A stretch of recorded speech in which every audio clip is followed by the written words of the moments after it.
So I'd like to talk now about playing out of an open D major position. So that's not to say that we've tuned the guitar to an open D chord. We're still in standard tuning here, but we can kind of play everything with our D chord, which is playing a normal D chord, as our home position. And so we'd have all the open strings accordingly behind that. So if we play in D,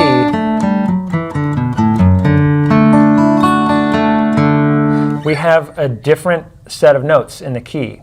And this time we don't have the benefit of the capo, so where we're just going to take a position that we already know and play it up the neck a little bit, but all the notes are going to be the same. We're going to be learning a new position. That's kind of what we're up to here. So D it's actually a really cool position because you have some open strings that are really nice notes. You can play arrangements and play things where you have these low notes that ring effortlessly. So you've got a D, that's the root. You also have an A. And if you think about a D major chord, it's made up of a D, F sharp, and an A. So you've got this really kind of strong fifth down low here.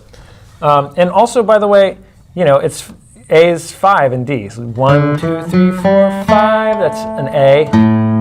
So if you're playing an A major chord, you've got this really strong open A string. So D's are really cool. Open D's a really cool position.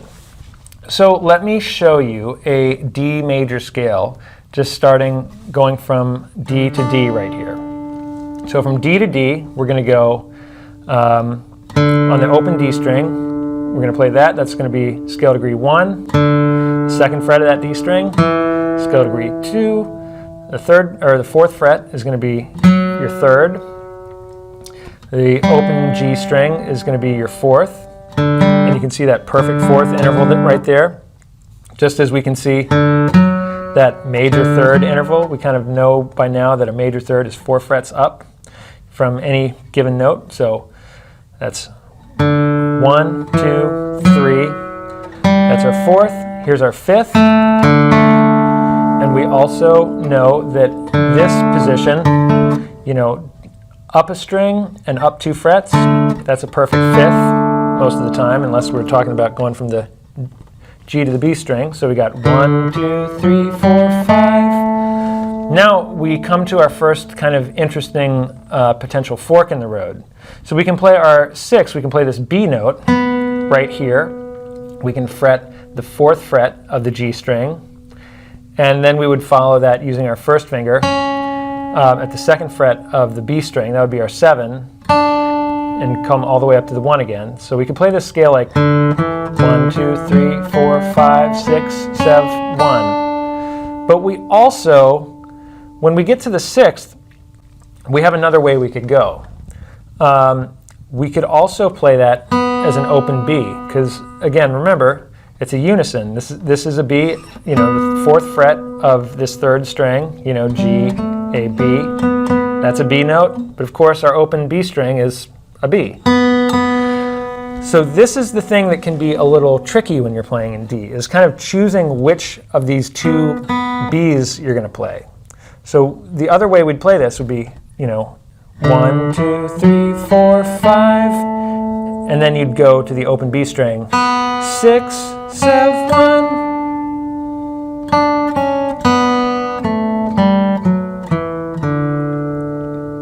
And now that we've done that, let me actually tell you the notes in the key of D as well, because they're different notes. It's slightly different. When we go to a different major key like this, we get slightly different notes. Our 7 notes change a little bit. So in this key, we've got 2 notes that have been sharped. So like in C, they're all natural notes, C natural, D natural, E natural, F natural, G natural, A, B. They're just, we don't even think about natural or sharp. It's just normal notes, C, D, E, F, G, A, and B. In G, we had 1 note that was sharped, but otherwise it was all the same as our key of C. In D, we've got another note that's been modified. So we've got D natural, E. We've got F sharp. That note, you know, shows up in the key of G. But then we've got a new note that's modified. We've got G, A, B, and now instead of C natural, normal C, we've got a C sharp.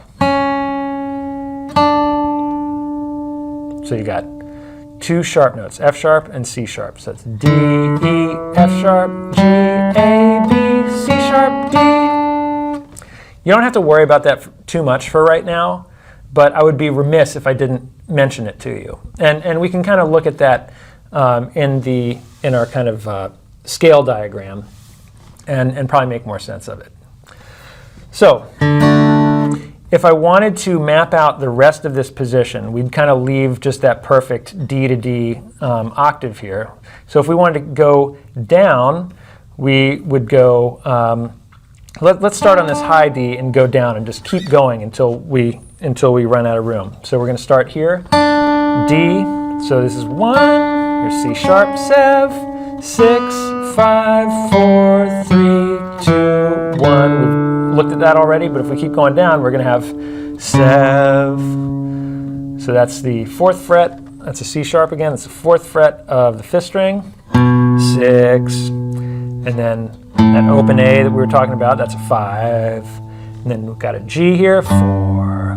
We're getting too low for me to sing the notes. And then we got an F sharp, and then E natural. And that's as far down as we go. We don't quite make it down to the D, which would be a whole step below that E. So we got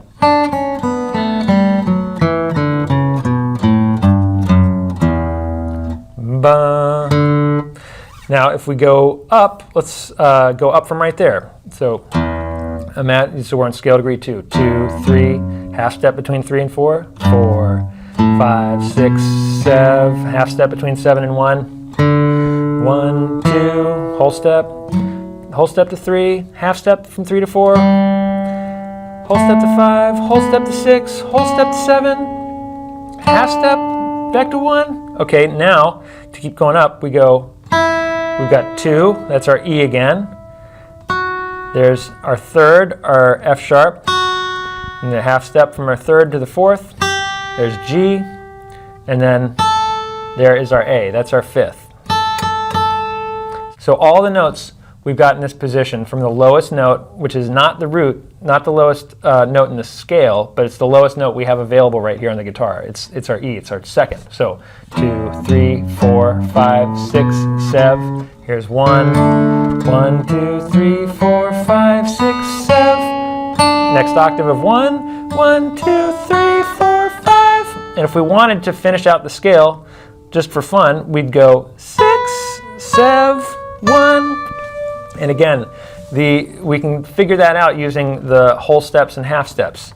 You know, from 5 to 6, we know that's a whole step. From 6 to 7, we know that's a whole step. And 7 to 1, we know that's a half step because we got half steps between 7 and 1 and 3 and 4. Everything else is a whole step.